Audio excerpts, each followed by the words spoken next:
పచ్చని పొలాల మీద మంచు తుప్పర్లు మెరుస్తున్నాయి. పక్షుల కిలకిలతో గ్రామం మెల్లగా నిద్రలేస్తుంది. ఆ గ్రామంలో చిన్న రైతు కుటుంబం. తండ్రి రామయ్య, తల్లి లక్ష్మమ్మ. వాళ్లకు ఒక్క కొడుకు దేవ్. రామయ్య వ్యవసాయం తప్ప ఇంకో ప్రపంచం తెలియదు. వర్షం పడితే పంట, లేదు అనంటే అప్పులు. అయినా తన కొడుకు తనలా కష్టపడకూడదు అని కలలు కనేవాడు. చిన్నప్పటి నుంచి దేవుకి కాకి యూనిఫామ్ అంటే ప్రాణం. ఎప్పుడైనా పోలీస్ జీపు గ్రామంలోకి వస్తే వాళ్ళ వెనకాలే పరిగెత్తేవాడు. ఒకరోజు తండ్రిని అడిగాడు, నానా, నేను పెద్దయ్యాక పోలీస్ ఆఫీసర్ అవుతాను. రామయ్య చిరునవ్వుతో, పోలీస్ కాదురా బాబు, నువ్వు అందరితోని సైల్యూట్ పెట్టించుకునే పెద్ద ఆఫీసర్ కావాలి. ఆ మాట విన్న దేవ్ గుండెల్లో శాశ్వతంగా నిలిచిపోయింది. రోజు పొలంలో తండ్రికి తోడుగా పని, రాత్రంతా లాంతర్ కింద వెలుగుతో చదువుకుంటున్నాడు. గ్రామంలో కరెంటు లేకపోయినా దేవ్ కలలకి చీకటి తెలియదు. కాలం గడిచింది. డిగ్రీ పూర్తి చేసుకున్న దేవ్ సివిల్స్ కోసము హైదరాబాద్ వెళ్ళాడు. మొదటి ప్రయత్నంలోనే ఓడిపోయాడు. రెండో ప్రయత్నం చేశాడు, మళ్ళీ ఫెయిల్ అయ్యాడు. గ్రామానికి తిరిగి వచ్చిన దేవుని ఎగతాళి చేశారు. రైతు కొడుకు కలలు ఎక్కువ అయిపోయాయి అని నవ్వుకున్నారు.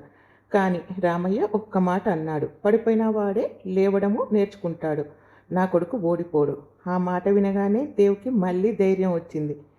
మూడో ప్రయత్నంలో దేశవ్యాప్తంగా వచ్చిన ఫలితాల్లో దేవ్ పేరు మెరిసింది.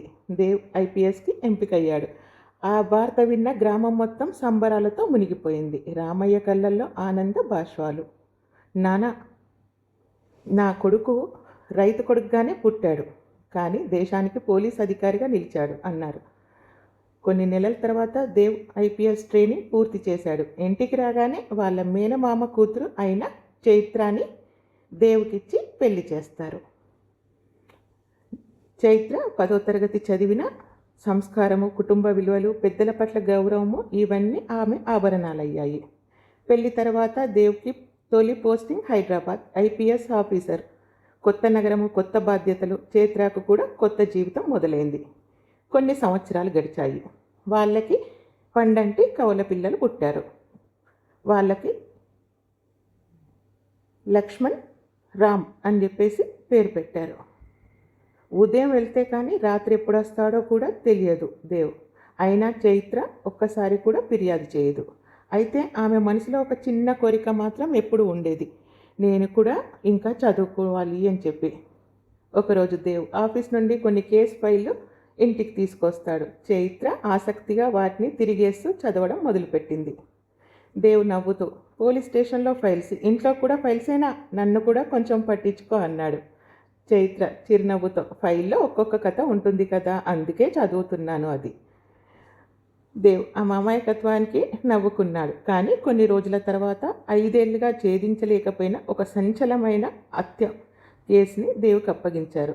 ఆ ఫైల్ను రాత్రి ఇంటికి తీసుకొచ్చి టేబుల్ మీద పెట్టి తీవ్ర ఆలోచనలో మునిగిపోయాడు. మరుసటి రోజు ఉదయం ఆఫీస్కి వెళ్ళే తొందరలో ఆ ఫైల్ ఇంట్లోనే మర్చిపోయాడు. చైత్ర ఆ ఫైల్ను చేతిలోకి తీసుకుంది. ఆమె చూపు ఒక్కసారిగా ఒక చిన్న విషయంపై ఆగిపోయింది. ఆమె ముఖంలో ఆశ్చర్యం. ఇంత పెద్ద విషయము వీళ్ళు ఎలా మిస్ అయ్యారు అని తనలో తను అనుకుంది. ఆమె తెలియదు, ఆ క్లూ 5 ఏళ్లుగా చీకట్లో ఉన్న నిజాన్ని వెలుగులోకి తీసుకురాబోతుందని. దేవ్ ఇప్పటికే ఆఫీస్కి వెళ్ళిపోయాడు. ఇంటి పనులన్నీ ముగించుకున్న చైత్ర టేబుల్పై ఉన్న హత్య కేసు ఫైల్ని మళ్ళీ చేతిలోకి తీసుకుంది. అది 5 ఏళ్ల క్రితం జరిగిన ఓ ప్రముఖ వ్యాపారవేత్త శేఖర్ హత్య కేసు. వందలాది మంది అనుమానితులు విచారించారు. సీసీటీవీలు పరిశీలించారు. ఫోన్ కాల్స్ ట్రేస్ చేశారు. కానీ ఒక్క ఆధారం కూడా దొరకలేదు. చైత్ర ఒక్కో పేజీ ఎంతో శ్రద్ధగా చదివింది. ఒక్కసారిగా ఆమె దృష్టి పోస్ట్ మాస్టర్ రిపోర్టుపై పడింది. దాని పక్కనే ఉన్న ఫోటోలను కూడా జాగ్రత్తగా చూసింది. కొన్ని క్షణాలు ఆలోచించింది. తర్వాత మెల్లగా అంది, ఇది హత్య జరిగిన చోటు కాదు. ఆమె ఆ మళ్ళీ ఫోటోను తీసి చూసింది. శవం కాళ్లకు అంటుకున్న ఎర్రమట్టి, కానీ ఆ సంఘటన స్థలంలో మాత్రం నల్లమట్టి ఉంది. అంటే హత్య వేరే చోటు జరిగింది. తర్వాత శవాన్ని ఇక్కడికి తీసుకొచ్చారు అని ఆమె అనుకుంది. అప్పుడే దేవ్ ఇంటికొచ్చాడు. అతని మొహంలో ఆందోళన స్పష్టంగా కనిపిస్తుంది. చైత్ర వెంటనే ఒక కప్పు కాఫీ తీసుకొచ్చింది. ఏవండి చాలా టెన్షన్గా ఉన్నారు. దేవ్ నిట్టూర్చాడు. ఈ కేసు ఛేదించకపోతే నా కెరీర్పై ప్రభావం పడుతుంది. చైత్ర కొద్దిసేపు మౌనంగా ఉండి నేనొక విషయం చెప్పనా అంది. దేవ్ నవ్వుతూ చెప్పు. చైత్ర ఫైల్ తెరిచింది. ఇక్కడ చూడండి, శవానికి అంటుకున్న మట్టి రంగు సంఘటన స్థలంలోని మట్టి రంగు ఒక్కటి కాదు. అంటే హత్య వేరే చోటు జరిగి ఉంటుంది అంది. ఆ మాట విన్న దేవ్ ఒక్కసారిగా లేచి నిలబడ్డాడు. ఆ ఫోటోలని మళ్ళీ మళ్ళీ పరిశీలించాడు. నిజంగానే ఆ చిన్న తేడాని ఇంతవరకు ఎవరు గమనించలేదు. దేవ్ ఆశ్చర్యంగా చైత్ర వైపు చూస్తూ, ఇది నీకెలా కనిపించింది? చైత్ర నవ్వుతూ, నేను పోలీస్ ఆఫీసర్ కాదు, నేను రైతు బిడ్డని. ఏ మట్టి ఏ పొలంలో ఏ కలర్లో ఉంటుందో నాకు చిన్నప్పటి నుండి తెలుసు.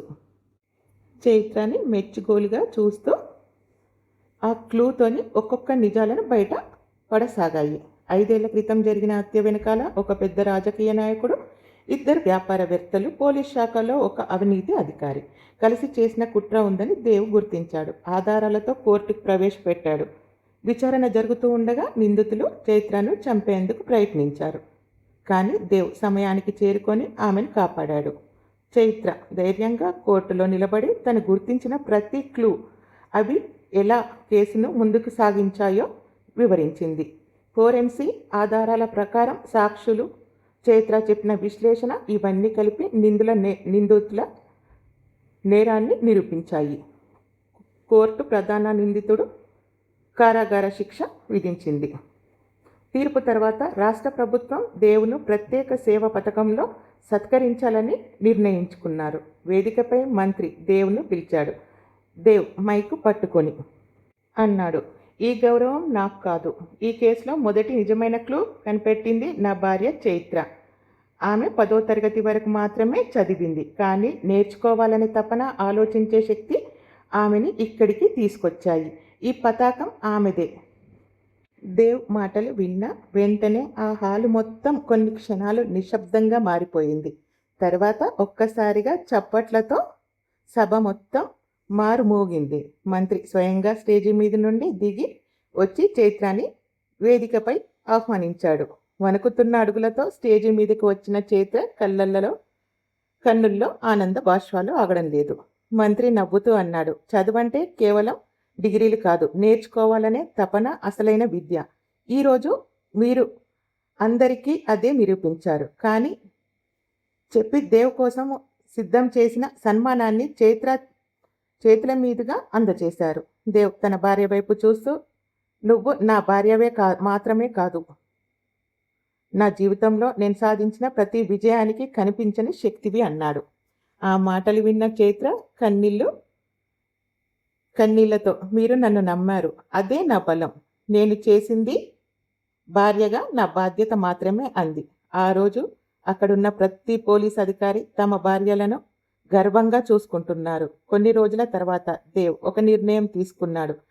చైత్ర ఇన్నాళ్ళుగానో మనసులో దాచుకున్న చదువును మళ్ళీ ప్రారంభించాడు. ఆమెను ఓపెన్ స్కూల్లో చేర్చాడు. పిల్లలు, అత్తమామల సహాయంతో ఇంటి పనులు చూసుకుంటూనే చైత్ర 10వ తరగతి తర్వాత ఇంటర్, డిగ్రీ పూర్తి చేసింది. ఆమె ప్రతిభను గుర్తించిన ప్రభుత్వం ఆమెకి పోలీస్ శాఖలో క్రైమ్ అనలాజిస్ట్ కౌన్సిల్లో ప్రత్యేక సలహాదారిగా నియమించారు. భార్యాభర్తలు ఇద్దరు కలిసి ఎన్నో క్లిష్టమైన కేసులను ఛేదిస్తూ సమాజానికి ఆదర్శంగా నిలిచారు. ఒకరోజు పెద్ద కుమారుడు రామ్ అడిగాడు, నానా, హీరో అంటే ఎవరు? దేవ్ చిరునవ్వుతో చైత్రాన్ని చూపిస్తూ, నేరస్తులను పట్టుకునే పోలీస్ హీరో కావచ్చు, కానీ ఒక కుటుంబాన్ని నిలబెట్టి నేర్చుకోవాలనే తపనను ఎప్పటికీ వదలని అమ్మ నిజమైన హీరో అన్నాడు. ఆ మాటలకు చైత్ర నవ్వింది. పిల్లలిద్దరూ అమ్మను అతుక్కున్నారు. ఆ దృశ్యం చూస్తూ దేవ్ మనసులో ఒక్క మాట మాత్రమే అనుకున్నాడు, భార్యను గౌరవించే భర్త ఎప్పుడు ఓడిపోడు, భర్తను నమ్మే భార్య ఉన్న ఇల్లు ఎప్పుడు కూలిపోదని. ఎలా ఉంది? బాగుందా? బాగుంటే కామెంట్ చేయండి. ఎక్కడి నుండి వింటున్నారో చెప్పండి.